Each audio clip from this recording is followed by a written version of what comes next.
everybody, today we're going to make the 6-inch coaster, the 8-inch trivet, and a special pot holder using some of the designs that come in the July 2025 Perfectly Pieced subscription from Me Time Delivered. I'm working with the Perfectly Pieced doorstep delivery. I have an unboxing video on my channel, I'll link that below. I have all my fabric cut, my thread ready. Let's go over the instructions. Project instructions are in your Me Time Delivered library. I have my fabric ready for the 8-inch trivet, the 6-inch coaster, my light mesh cutaway, the thread, and I have leftover fabric. I also have the insulated batting and then some wrap and zap batting.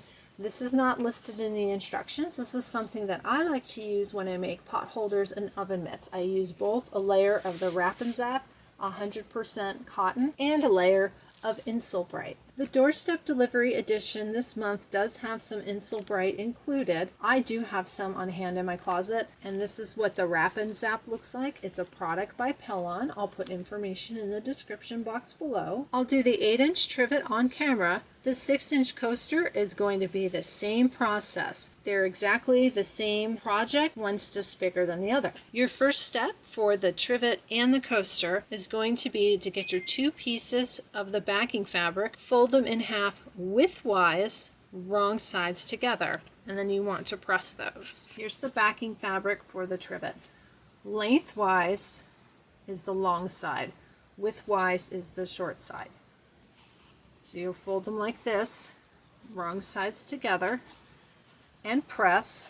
And the same thing if you're making the coaster. You're going to have a rectangle of fabric. It's just a little bit smaller. You'll fold them in half widthwise so the short edges meet, and then press them. These will be our backing fabric pieces. This fabric that's included in the box is a bit on the thin side. You can see my hand through it versus this fabric. Up to you if you want to put fusible backing on the back of this fabric. It doesn't say to do that in the instructions, but it is a lot thinner than all the other fabrics that are included in this month's box. That fabric is right here in the center of your project. I am going to put fusible on the back of that since it's right in the center. When you put something hot on this, it is going to sit on that fabric. I want to make sure that they're going to be thick enough and match the other fabrics. You want to hoop your light mesh cutaway. I have an 8-inch square hoop and an 8x12 hoop. They're not big enough for this project. I tried them on my machine. I actually had to go to this hoop, which is 9.5 by 14, and with a large roll of stabilizer. This is 20 inches by 10 yards. Rolling it out this way is not an option. It goes right to the inside edge of the hoop. So I have to roll it out this way, and I end up with a lot of extra stabilizer. In case this happens to you, I put a little bit on one side and most of the extra on the other side. Instead of centering the stabilizer, our project will go here, and at the end when we trim, I'll be able to trim off, it'll probably be about here, and then I'll have a nice big piece left that I can use for smaller hooping projects. Hoop your stabilizer, hand tighten, screwdriver tighten, and let's go over to the machine. I'm on a Baby Lock Meridian and my project is on a USB drive. Let's bring up our file. This is the Perfectly Pieced July quarter log cabin block, and it's 2025 right there. And we're going to do the 8-inch trivet together. I want the 8-inch. Everything is included in the one file. There's going to be a piecing template, quilting, all the outlines and tack downs we need. I'm going to hit the set button and the embroidery button. Included in this month's box is a spool of glide thread in the color Seagull. I'm going to use this throughout all the projects. I'm using a regular Schmetz embroidery needle, nothing fancy, and I clipped my extra stabilizer out of the way. I don't want to take a chance that it'll fold under the project and get wrapped around the hoop, causing problems. Our first step is stitching the batting placement line. Next, you want to place your insulated batting. I do the foil looking side up, but I'm adding an extra layer. I'm going to add this layer of wrap and zap underneath, and then I'm going to put the insulated batting on top. Not so important for things like a trivet, but when you make pot holders and hot pads, I do a lot of baking. I find that having the extra layer of that Wrap and Zap, the 100% cotton batting, really does help keep the heat transfer from coming to your hand when you're handling hot things. Since this is kind of thick, I'm going to go ahead and put a little tape on it just in case to make sure it stays in place. Make sure your placement line is covered, and we're going to stitch the tack down line. I'm going to keep an eye on this since I do have the 2 layers. I want to make sure that the foot doesn't get stuck on anything. Don't get up and walk away from your machine.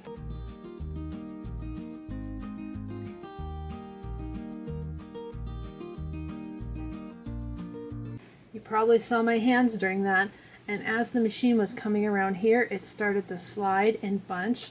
I just took a couple seconds and straightened it and kept an eye on it. Everything looks great.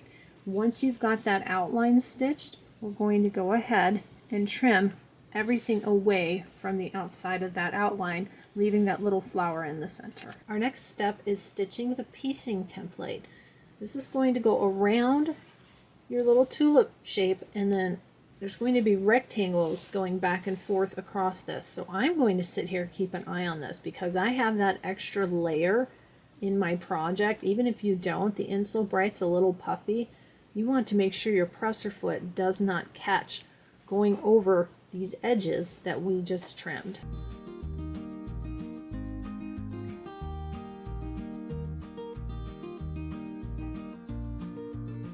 That stitched out fine. Again, you probably saw my hand on the start and stop. What I opted to do was stop it before it was going over the 2 little pointy edges, because when I stop it, it pauses, and then when I start it, it takes a few really slow stitches. That way I can make sure it didn't catch, and then by the time it came back around, it was already tacked down. The rest of these went fine, no issues. We're going to grab our piece 1 fabric, and we're going to place it right here, right side up, over this little box. Make sure you've got it completely covered. You can add tape if you like. I think I'm going to go ahead and put a piece of tape on it. Again, since we've got a change in level, it's going to stitch a small straight trimming and placement line. Grab your scissors, trim off this fabric right here that's on the outside of that line.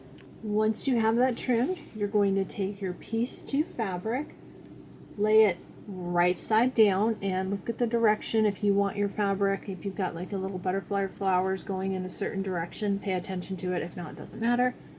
Lay it down so your right sides together, centered along that line. I'm going to put a little piece of tape right there just in case, and then we're going to stitch the seam. Once the seam is stitched, go ahead and open up that seam and press it. I'm going to use the Clover Seam Roller. If you want, you can press it on your iron, but remember to take it off your embroidery machine. Don't melt the bed of your embroidery machine. Just going to give it a quick little press like that, and then we're going to stitch another trimming and placement line. You're going to do the same thing. You're going to trim off the extra fabric, then you'll get your next piece right side down, so right sides together. You'll stitch the seam, flip it, press it, and then you'll stitch another trimming and placement line. Trim the extra, do the next piece of fabric, flip it, press it, and you'll do that all the way to the end. I'll go ahead and set that to music so you can watch the process if it's your first time doing that, but it's the same until we get near the end of the project, and then I'll slow down again and go regular speed.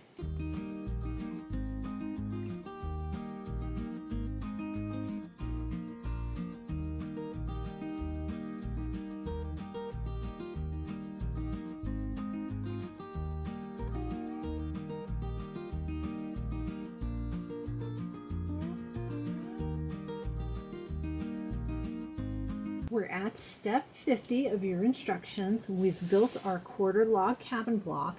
The next stitch is going to go all the way around the outside. I'm going to take a minute, especially with this flap up here and here, I'm going to add some tape just to make sure it's tacked down real nice.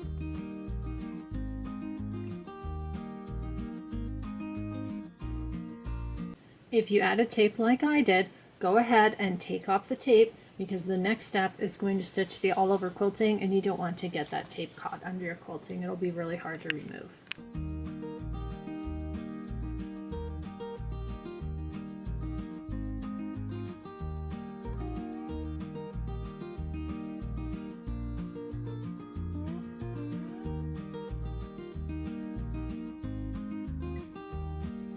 All the quilting is stitched out.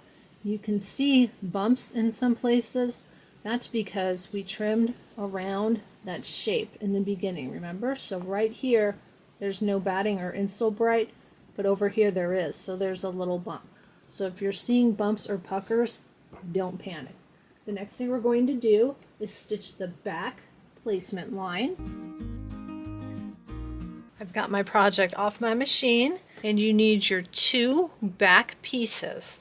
You've got your tulip outline, and you're going to overlap your pieces across the tulip outline. Here's the top piece, and I can see the 2 edges. So I want the unfolded edge covering that part of the project. And then for this one, here's the unfolded edge, here's my fold. You're overlapping your folds in the center. That part of the project. I'm going to check the sides, make sure everything's covered. And you want to be overlapping by at least an inch. We're going to be turning this right side out. I'm a little too close here. I'm going to pull that down just a bit and double check the top. That looks good. Then we need to go ahead and tape. You want a piece of tape right across the center, and then you want to tape your corners. Once you've got everything taped down and secure, we're going to put this back on our machine and stitch the final outline. Everything is taped. We're going to stitch our final outline. Keep an eye on your machine again. We're going over a seam. You don't want your presser foot to get caught and having gotten up and walked away and not seeing what happens. It can get ugly. Here we go. We're all stitched out. Let's get this off the machine and onto our table. Go ahead and remove all your tape and get your project out of your hoop. Here's my project. Here's that big piece of stabilizer. We're going to be trimming around this. I'm going to cut this piece off right here. I can save this to use for a smaller project. I also have a pretty big piece up here and down here. These will also fit in smaller hoops. So I'm going to trim off these 2 pieces and put those aside. The instructions tell us to trim a 1/4 inch around outside that final stitch line. Add a couple of small clips here and here to help with the turning, and then to cut a bunch of notches since we've got curves to help, again, when you turn it inside out, help it lie flat. Pinking shears. I love using pinking shears for projects like this. I'll trim all the way around. I'll have to get regular scissors to get in there because these are big honking pinking shears. But that'll automatically give me notches all the way around my project. I've gone all the way around with my pinking shears. You want to get a nice sharp pair of scissors. It's just to cut a little clip in here. I'm actually going to notch it out just a bit. Just remove a little bit more fabric from that V. That will help when we turn it right side out. So do that on both of these little corners. I've notched out my corners. If you happen to accidentally trim any of your threads when you do this, either hand stitch the stitches back in place or put it on your sewing machine and add the stitches. Don't freak out, it's not a big deal. The next step is to turn it right side out and then get a point turner to help with the corners, and then we'll give it a good press. These are pretty small points. I'm going to grab my purple Thang is what it's called, and I'm going to use that to help poke these after I turn it right side out. I'm starting to turn these right side out. This one's easy. These are harder. If you're like me and you've got big hands and kind of big fingers, you may have to use your pinky finger to try and get in there to turn these. They're a little bit tight. Try to turn as much as you can, as gently as you can, and then get your point turner to help poke out those points. That's about as good as I think I'm going to get these. I'm going to take it to the ironing board and press. I'm also going to make this 6-inch size, but I'm going to do that off camera because it's made exactly the same way. It's just going to be smaller, which means that these are going to be even harder to turn right side out. I pressed it. I went ahead and sprayed it with a little water and gave it a good press. I do have some tucks here and here. If it bothers you, if you see that, flip it back and you need to cut a little bit more out of those corners. But this is the back side, so it doesn't bother me. Nobody's going to see it unless they look at the back. This is the side that everybody's going to see. It came out great. Again, this is the 8-inch size. If you make the 6-inch size, which is the coaster, exact same process. I'm going to set this aside, make the 6-inch, and we're going to make an 8-inch square pot holder together. Here are my supplies for the 8-inch pot holder. I cut all my fabric strips the same as far as length, number, and color as I did to make the 8-inch trivet, because we're going to be going through a very similar process. There are a couple things that are different. We've got our 9-inch square of InsulBright, 9-inch square of Wrap and Zap, and I've got a 9.5-inch square for the backing. We're going to do the last step of this project differently. We're not going to have the overlapping folds. We'll do something different. Then I selected this fabric from the box. I cut myself a 2.5-inch with the fabric strip. I'm going to take this to my ironing board, fold it in half, and press it all the way down. This is going to be our binding for the outside edge of the pot holder. And we have a 2.5 by 5-inch piece. What we're going to do with this is fold it in half and press it. And then you're going to take the outside edges, bring them to the center, and press it. So you'll have a strip like this. And then when we get to the end, when we're going to put the binding on, we're going to run a little straight seam along each side to hold this piece together. This is going to go on the back side. We're going to make a loop for our pot holder. I've got my binding pressed and ready to go, and my little loop strip all folded, all pressed, and ready to go. I've loaded my stabilizer in the big giant hoop again because I have to have the width of the hoop. I'm going to clip this out of the way, hand tighten, screwdriver tighten. Let's head over to the machine and load our files. We're back at our machine. We're going to do the 8-inch square pot holder. I'm going to show you a couple of options from the files. Let's bring everything up. So here's our quarter log cabin, our perfectly pieced. There is an 8-inch block with quilting. Let's look at that. I have that on the screen. This is designed to work with some of the other projects. It has an open end on this side. I'll go ahead and show you that one. I'm going to go to the back end of the design so you can see the quilting. There it is. Let me get in closer. Do you see right here how this edge is open and the other 3 edges are closed? That's so you can make multiple blocks and quilt this so it looks continuous. We're making one block and I want to get a little bit more quilting than this one. Let's look at our option. I'm back at the beginning. I'm going to go ahead and pull up my files. When you get this project, you'll see that there are embroidery files with no quilting, and then there's the KDQ 2507 Floral 17. These are quilting files. We're going to use these two combined to make our pot holder. I'm going to show you the embroidery file, no quilting, first by itself before I add anything to it. Here's that file. You can use this on its own with no batting just to make the quarter log cabin.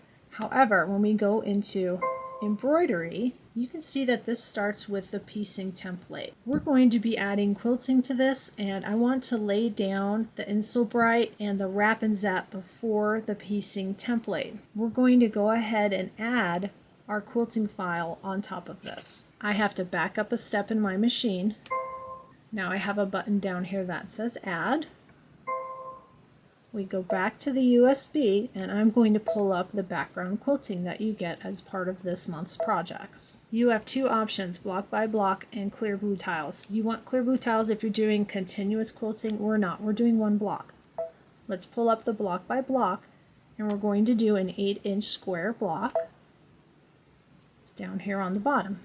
I'm going to go ahead and hit set.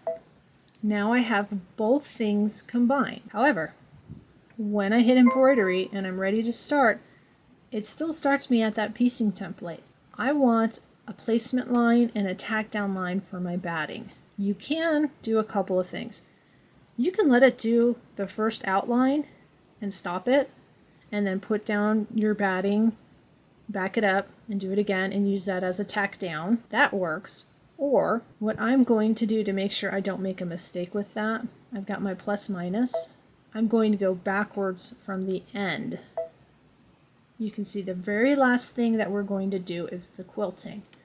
Before the quilting, we've got some tack down lines. You go up once, there's a tack down. Go up once more, there's a placement. This is where I'm going to start. So I'll stitch this out as my placement line, put down the InsulBright and my Wrap and Zap, stitch this out, then it will go to this line. I'll use that as my tack down line, and I don't have to trim at this time. We can trim at the end. When it stitches that out, it's going to advance to the quilting, which we don't want to do at this time. We're going to finish with that. So I'll skip over it and then get to our piecing template. Let's do those steps together. For those who are curious about the order of operations where I place the block and then the quilting, you could place the quilting and then the block file. That works fine too. They start in different places. Just make sure not to do your quilting before you do your piecing template and your block work. I thought this was the easiest way to do that. I'm back at the beginning. We're going to step through that one more time. I'm going to bring up my USB, my July Perfectly Pieced, my embroidery file, no quilting. I want the 8-inch block. I'm going to hit the set button on my machine and then the add button on my machine. Go back to my USB, pull up this month's files, find the floral quilting file, block by block. Look for the 8-inch square, bring that up, go ahead and hit set, and embroidery. Now it's ready to go, but we want to start with a couple of outlines. I'm going to advance, and instead of stepping all the way down, I'm going to start from the bottom and go up. There's the quilting. Here's one square. There's two squares. I'm going to start and stitch this out and use this as my placement line. You've got your square. Go ahead and place your, if you've got Wrap and Zap, I'm going to do the Wrap and Zap and the InsulBright. Now I cut a 9-inch square. It looks like I've got a 1/4 of an inch allowance on either side. You can cut a 9.5-inch square if you want to make it a little bit easier on yourself. I cut 9 inches. It's fine. Line that up. Make sure your line is covered and tape it or keep an eye on it, but don't stick your fingers under the needle. Here we go. I stopped. I actually do have this tacked down. It's really close. I would cut these at 9.5. That'll give you more room over this line, and you can tape it and not have to worry about being too close.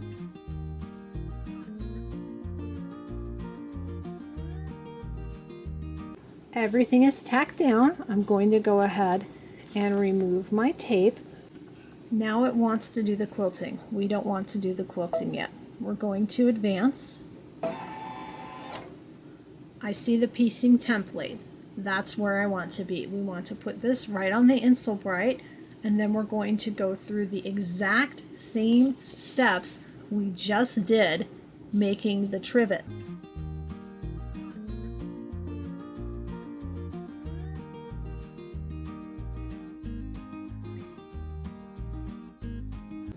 Now you've got your piecing template. You're going to do the same thing you just did when you made the 8-inch trivet. I've cut my fabric exactly the same, so I'm going to start again with piece 1, which is yellow, and place it here and go through the entire process. It's going to be exactly the same. I'm going to do that off camera, and then I'll come back after I've built the whole block before the outline and the quilting. So build your block, but stop before that final outline. You'll see why. Here's where we are. I just finished with my last piece. The block is built. If you go to your screen, you'll see we've got a square. Go ahead and stitch this square. make sure you tape your corners, and that's going to tack this down. Then stop after that and watch for the next step. Here's that outline, just stitched. I'm going to take my hoop off the machine. Don't take your project out of your hoop, and we're going to go to the next step. I've got this on a board in my lap. I'm going to turn it over to the back.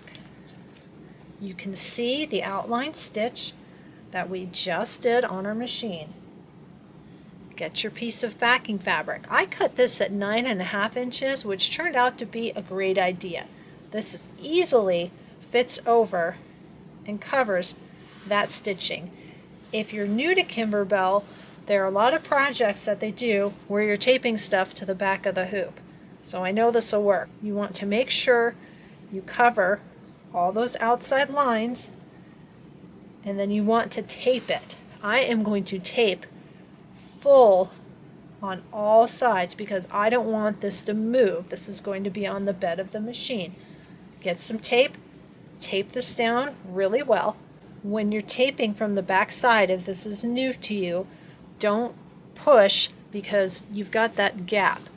You want to either put a towel underneath or put your hand underneath and press between both of your hands to press that tape down, because if you've got it sitting on a table and you push, it's going to push down and your stabilizer could move. So take your time, make sure you tape all 4 sides. I like to put my hand underneath. That's easy enough for me. It's nice and flat. We're taped on all sides. All the edges are covered. I'm going to go ahead and put this back on my machine. We're back at the machine, and you can see our next step is another tack down line. Go ahead and stitch this out. This is going to secure our back to our pot holder. Even though we have it taped really secure, I'm going to sit here and keep an eye on it and make sure it stitches out.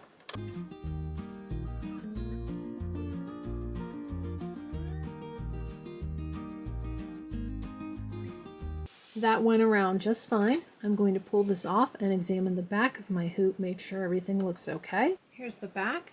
It's tacked down really nice.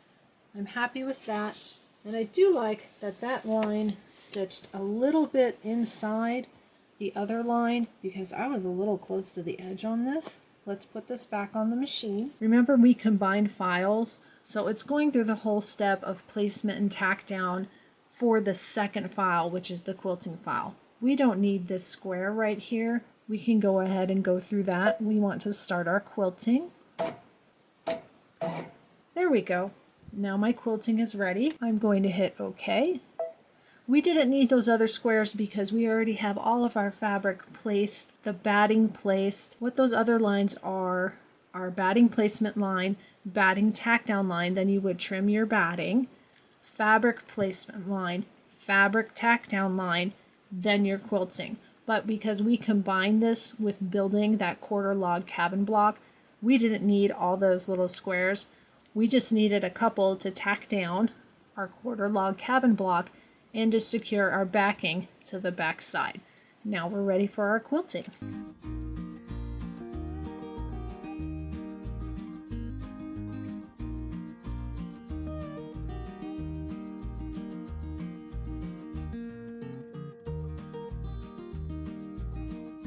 We're all quilted. Go ahead and get your hoop off the machine. Take your project out of the hoop. I'm going to trim away my big pieces of stabilizer first and set those aside, and then we're going to trim our project. I want to show you the back.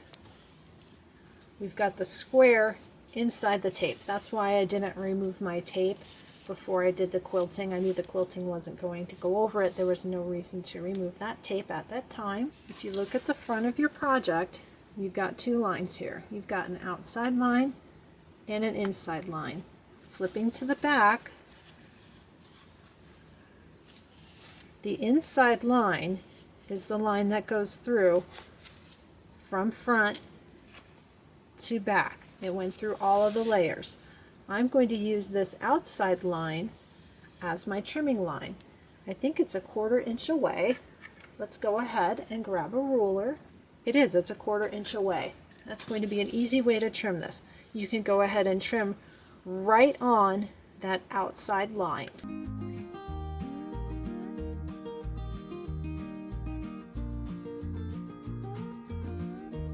We've got this part ready. Now we're going to finish on our sewing machine. I'm here at my sewing machine. I'm stitching on a Juki TL 2020 PE. That means Platinum Edition, so it's like the white one, it's just a different color. I've got the body of my pot holder, my binding, and my little piece to make the loop. We're going to start with this. We need to run a stitch on each side to hold this together. Remember, we folded it in half and pressed it, and then folded the insides in and pressed that. We want to top stitch as close to the edge as possible on either side.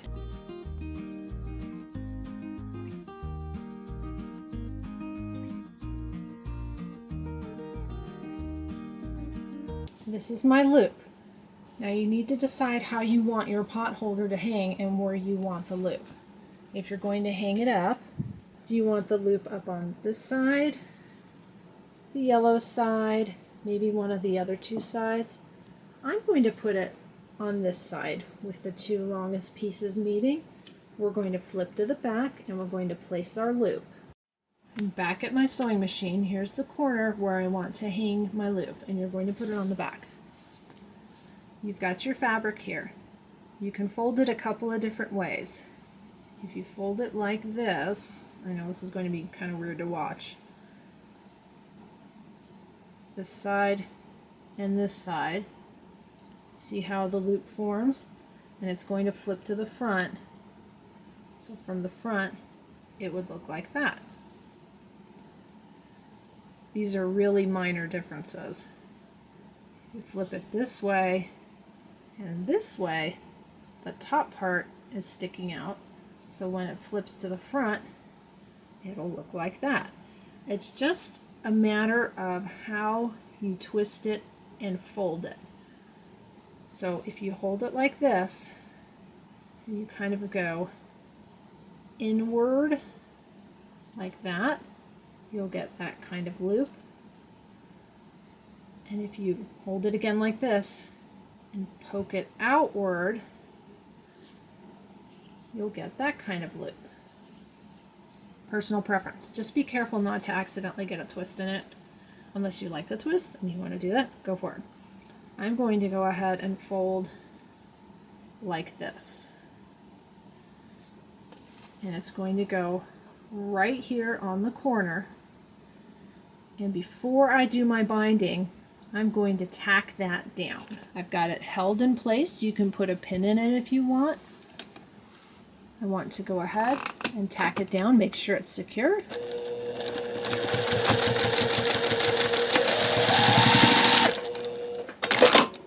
Just a quick back and forth. It's all set. Now you can check it before you do your binding to make sure you haven't accidentally twisted your loop. Here's your loop, your binding. We're going to sew on the back and then bring to the front. So we're going to sew on the back and then we'll flip to the front. There's my loop. Looks good. If something happened and it's hanging like this, or you see it twist, you can pick it out now before you put your binding in. Let's do our binding. I'm going to change the foot on my machine. This is a 1/4 inch foot with no guide. I want to take this off because I want to use a guide when I attach to the back. I want to make sure my seam allowance is good. I have 2 feet with guides. Let me show you the difference. This is a regular 1/4 inch guide foot. This is what's called a compensating foot. Do you see how much bigger the guide is? How much taller it is? This is what I want to use because I'm working with a quilted product, so it helps give a little bit of lift and clearance for my quilted material. Honestly, this would probably work just fine, but since I have this foot, it came with the machine, I'm going to use this. You could also use a walking foot if you want. I've got my binding here. I'm going to start on one of the bottom corners. My loop's the top corner, so I don't want to see the overlap in the join near the top. So I'll pick a bottom corner. I'm going to lay that down. And I want a little bit extra because I'm going to overlap and tuck in as I come around. So I'm going to start pretty close to the corner, and I'll show you how I do corners for binding. I'm using a simple straight stitch for this. The folded edge is here. The open edge is on this side in case you've never done anything with binding before. If you're new to this, here's the open edge and the folded edge. I'm going to go down towards the corner, but I'm going to stop about 1/4 inch before.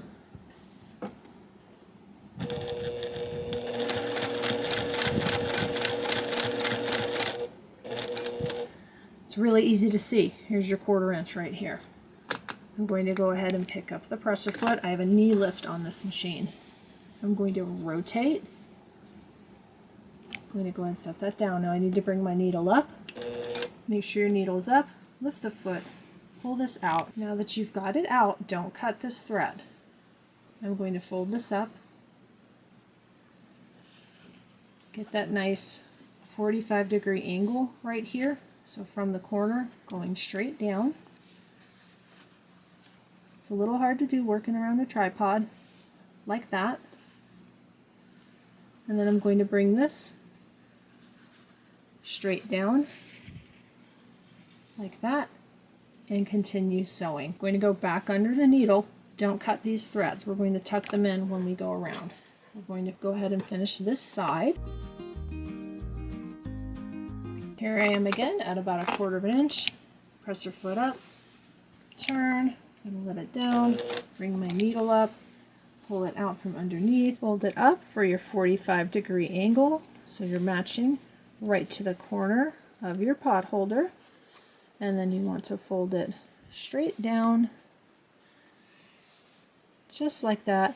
And we're going to go up the next side, and I'm going to slow it down and show you how to stitch around your loop.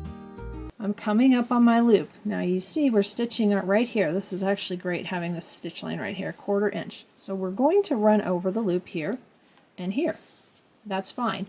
You want to make sure it's lying like this. You don't want it folded out like this, because remember, once this is stitched down, we're going to fold that and bring it to the front. So if you have your loop like this and then put your binding on it, when you go to bring it around to the front, you're going to be in trouble. You're going to catch your loop. So make sure your loop stays flat and on this side. Go ahead and continue to the corner.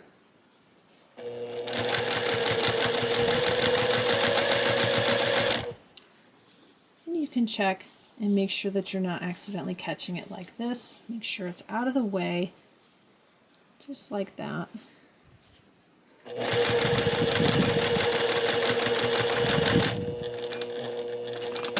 Again, stopping at 1/4 inch, going ahead and rotating and checking. Same thing, flip, fold, bring this down, and then give yourself an extra minute just to check and make sure you're not going to catch that or have it twisted or anything. Keep it out of the way. There we go.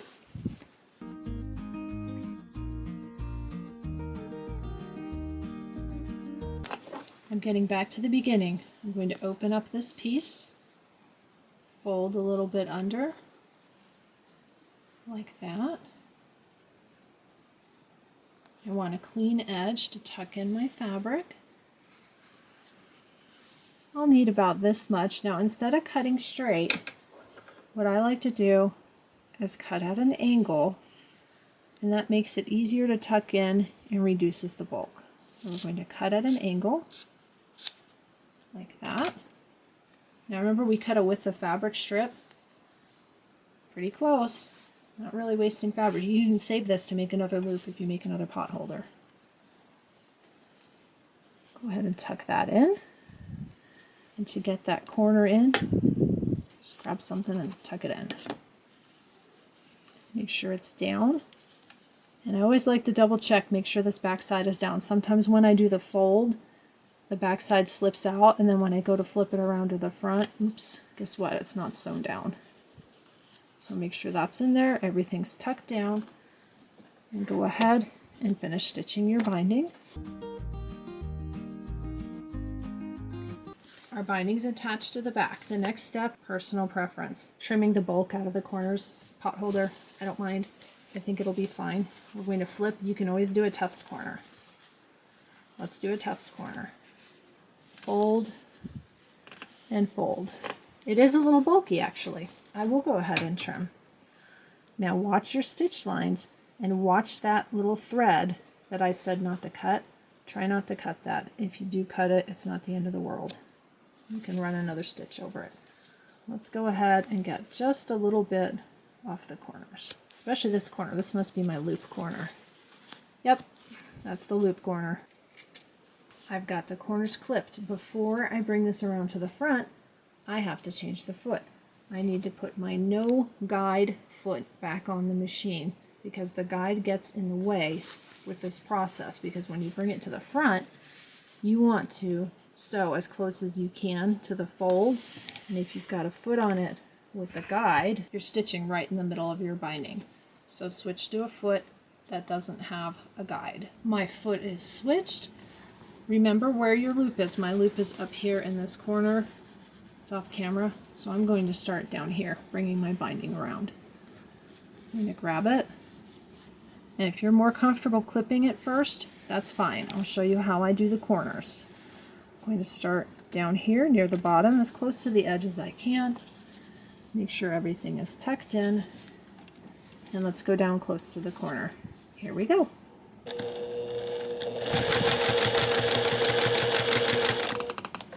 Not that far. I'm using a stitch length of 2. If I'm doing a quilt, I'll do a stitch length of 3 for this step, but I'm keeping it tiny because this is a pot holder. It's going to get a lot of use. I'm more concerned with keeping this binding down than having it look pretty. There's 2 ways to do this. I learned by watching YouTube videos, which is why I make YouTube videos now. I share what I know. I like to fold it flat like that and bring it up. You have to be careful not to catch your presser foot. Some people like to fold it the other way, to bring this up and then tuck and fold the top piece down. When I do it this way, I just never get the miter correctly. I find this works very well for me. So I fold it down, fold it up. My 2 corners are meeting very nicely. I just be really careful. Usually I grab my purple thing for this, but it's way over there. I'm going to hold this with scissors. Don't sew over your scissors. I'm going to go slow.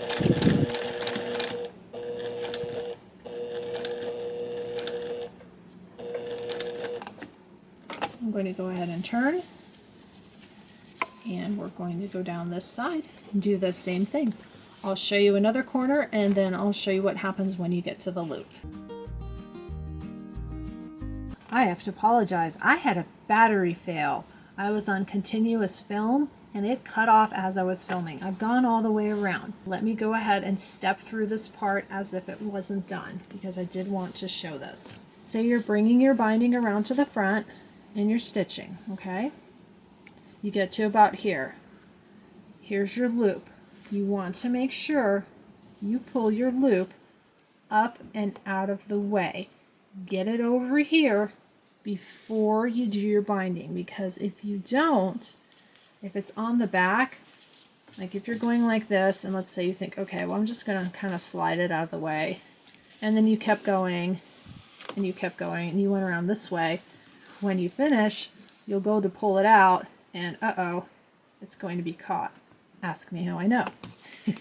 So as you're coming around to where your loop is, when you get close to the loop, stop, pull the loop up and out of the way, and then you'll stitch.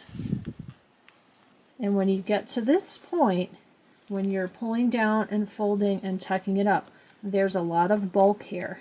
When you turn, I'm going to put my needle down. See how the presser foot is elevated? Even though I'm not holding it up because there's so much bulk here because of your loop.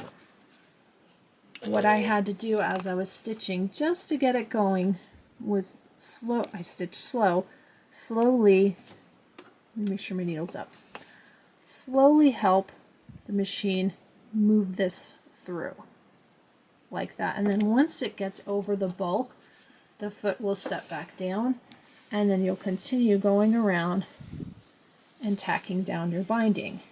You get all the way back to the beginning and then go back and forth. I can tell somewhere along the line I got a little crooked here, but luckily for me, it's by this white part, so you don't really notice.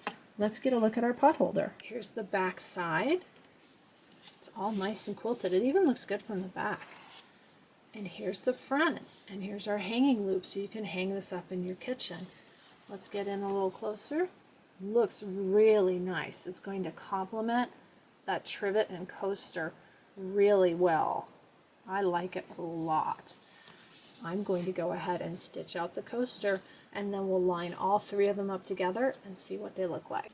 I just finished the 6-inch project. Let's talk problems. I knew I was going to have problems with these corners. I couldn't get the corners poked out even using the little purple thing. I think I might have needed some hemostats to pull them out, and I don't have those. So I rounded them on my sewing machine, and it looks a little bit different than the 8-inch. Here's the 8-inch. But that's okay. Don't get frustrated if things like that happen. Do the best you can. This is still usable. It looks cute with this one. In fact, it almost looks like this is in full bloom and this is on its way to grow and to be in full bloom just like that one. That's what you can tell people if you make a mistake. Make up a story. It'll work. Let's look at all three together. Here's our projects: 6-inch, 8-inch, and then the 8-inch block made into a pot holder with a hanging loop using the quilting that was included with this month's Perfectly Pieced subscription. I hope you've enjoyed making the July 2025 Perfectly Pieced projects with me. These are just some of the projects included: 6-inch coaster, 8-inch trivet, and then I made the pot holder using designs that came in the subscription. I've got lots of Kimberbell on my channel, not only Perfectly Pieced, but Hoop Studio. I just started a clear blue tile sew along. We're going to be working on a Christmas quilt, and come fall we'll work on a Halloween quilt. Please like, subscribe, and share. And remember, if things don't always go the way they're supposed to, you can still make a beautiful project. Thank you for watching, everybody. See you next time.